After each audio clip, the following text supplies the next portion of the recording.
अस्सलाम वालेकुम, welcome to ज़ायकेदार खाने। उम्मीद करती हूँ कि आप सब ठीक होंगे और जो ठीक नहीं है अल्लाह उनको सेहत तंदुरुस्ती अता फ़रमाए, हम सब के सारे गुनाह माफ़ अता फ़रमाए, आमीन सुम्मा आमीन।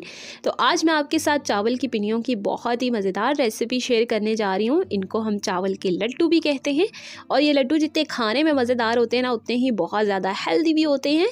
और इनकी आज मैं आपके साथ आसान सी रेसिपी शेयर करूँगी, तो इसीलिए आपने वीडियो को पूरा देखना है ताकि आपसे कोई भी स्टेप मिस ना हो सके। तो चलिए मज़ेदार से लड्डू बनाना शुरू करते हैं। तो पिनियों को हेल्दी और मज़ेदार बनाने के लिए ना हम चावल की पिनियों में डालेंगे अलसी। तो उसके लिए यहाँ पर सबसे पहले हम अलसी को ड्राई रोस्ट करेंगे।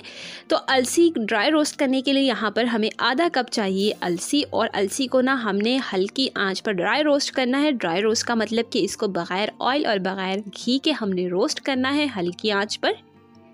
और अलसी को ना हमेशा हल्की आंच पर ही रोस्ट किया जाता है। अगर हम इसको हाई फ्लेम पर रोस्ट करेंगे ना, तो क्या होगा कि अलसी जल जाएगी और चावल की पिनियों में कड़वाहट आ जाएगी। तो इसीलिए आपने इसको हल्की आंच पर ही रोस्ट करना है। और यहाँ पर देखिए अलसी जो सी है अच्छे से रोस्ट हो चुकी है। अब इसको किसी भी बर्तन में निकाल के हम इसको ठंडा कर लेंगे। अब इसी सेम कढ़ाई में हम कुछ ड्राई फ्रूट्स को भी रोस्ट करेंगे। तो ड्राई फ्रूट्स में सबसे पहले यहाँ पर मैंने लिए हैं बादाम आधा कप मूँगफली और 1/4 कप मैंने यहाँ पर लिए हैं काजू। तो यहाँ पर आप चाहें तो अपनी मर्ज़ी के कोई भी ड्राई फ्रूट्स ले सकते हैं, जो आपको पसंद है उनका आप इस्तेमाल कर सकते हैं। अब इन ड्राई फ्रूट्स को ना हमने 1 मिनट के लिए अच्छे से लो फ्लेम पर रोस्ट करना है। तो यहाँ पर देख सकते हैं आप कि जो ड्राई फ्रूट्स हैं वो भी अच्छे से रोस्ट हो चुके हैं। इनको भी हम किसी भी बर्तन में निकाल के ठंडा कर लेंगे। तो यहाँ पर देखें रोस्ट की हुई अलसी और रोस्ट किए हुए ड्राई फ्रूट्स को मैंने अच्छे से ठंडा कर लिया है। अब हमने क्या करना है कि इन दोनों को दरदरा पीस लेना है। किसी भी ग्राइंडर जार में अलग अलग हम इनको दरदरा यानी मोटा मोटा पीस लेंगे। और यहाँ पर देखें इन दोनों को मैंने अलग अलग मोटा मोटा पीस लिया है, इकट्ठा नहीं पीसा। इकट्ठा पीस देंगे ना तो क्या होगा कि अलसी जो सी है वो बिल्कुल पाउडर हो जाएगी, जो कि हमें बिल्कुल नहीं चाहिए। तो चलिए अब देखते हैं कि चावल की पिनियों के लिए हमें आटा किस किस्म का चाहिए। तो चावल की पिनियाँ बनाने के लिए ना आपको बिल्कुल बारीक आटा नहीं चाहिए, यानी बिल्कुल फाइन आटा नहीं पिसा हुआ चाहिए, थोड़ा सा दरदरा पिसा हुआ चाहिए। तो यहाँ पर मैंने थोड़ा दरदरा पिसा हुआ आटा लिया है जो आधा किलो के करीब है। और अगर कप्स में बात की जाए तो ये 3 कप आटा है। अब चावल के आटे को भी हम हल्की आंच पर उस वक्त तक भूनेंगे जब तक कि चावल के आटे का थोड़ा कलर नहीं चेंज हो जाता और थोड़ी सौंधी सौंधी खुशबू नहीं आने लग पड़ती, तब तक हम चावल के आटे को भूनेंगे।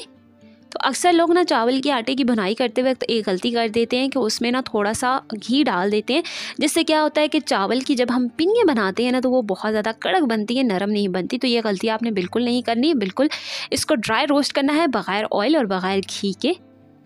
यहाँ पर चावल के आटे की अच्छे से भुनाई हो चुकी थी, इसीलिए मैं इस आटे को एक बड़े बाउल में डाल रही हूँ। इसी के साथ अब हम इसमें डालेंगे पिसी हुई अलसी और पिसे हुए ड्राई फ्रूट्स।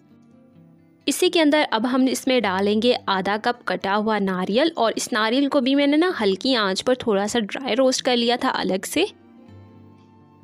ये अब हम सारा का सारा इसके अंदर डाल देंगे। साथ में डालेंगे 1 खाने का चम्मच सौंफ, और सौंफ को भी मैंने थोड़ा सा ड्राई रोस्ट किया था अलग से। अब आखिर में हमने इसमें डाला है देसी घी। तो देसी घी हम यहाँ पर इसमें डालेंगे आधा कप, और अगर ग्राम्स में बात की जाए तो ये है 80 ग्राम के करीब। इन सब चीज़ों को अब हमने अच्छे से मिक्स करना है ताकि सब चीज़ें आपस में अच्छे से मिक्स हो जाएं।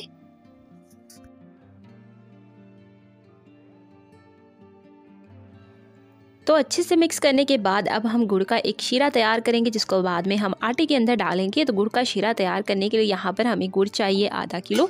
तो यहाँ पर ना रेशो का आपने बहुत ख्याल रखना है। अगर आप चावल का आटा आधा किलो लेंगे ना तो गुड़ भी आपने आधा किलो लेना है। अगर चावल का आटा आप 1 किलो लें तो गुड़ भी 1 किलो लीजिएगा। तो यहाँ पर इसके अंदर मैंने अब डाल दिया है आधा कप पानी, और पानी डालने के बाद हमने इस गुड़ को इतना पकाना है कि जब तक कि ये गुड़ जो सा अच्छे से मेल्ट नहीं हो जाता तब तक हम इस गुड़ को पकाएंगे। तो गुड़ को ना पहले मैंने अच्छे से कूट लिया था ताकि गुड़ जो सा जल्दी से मेल्ट हो जाए। तो यहाँ पर गुड़ को ज़्यादा मत पकाइएगा, नहीं तो पिनियाँ हार्ड हो जाएंगी। बस इतना पकाइएगा कि गुड़ जो सा पानी के अंदर अच्छे से डिज़ोल्व हो जाए। तो यहाँ पर मैंने चेक किया है और यहाँ पर ये जो गुड़ है ये अच्छे से मेल्ट हो चुका है। अब हम चूल्हे की आँच को बंद कर देंगे। अब इस गुड़ के शीरे को हम छन्नी की मदद से छानकर आटे के अंदर डाल देंगे। छानकर ही डालेंगे ताकि गुड़ के अंदर कोई गंदगी है ना तो वो आटे के अंदर नहीं जाए, इसीलिए हम इसको छान कर डालेंगे। अब यहाँ पर इसको अच्छे से मिक्स करना है आटे को गुड़ के शीरे के अंदर। तो आटे को ना अच्छे से मिक्स करने के बाद आप उसको थोड़ी देर छोड़ दीजिएगा। जब आटा जो सा थोड़ा सा गर्म हो, आप उसको टच कर सकें आटे को, तब आप पिनियाँ बनाना शुरू कीजिएगा। दोनों हाथों पर आप थोड़ा सा पानी लगाकर इस तरीके से करते हुए गोल पिनिये बना लीजिएगा, जैसे कि ये अभी मैं कर रही हूँ।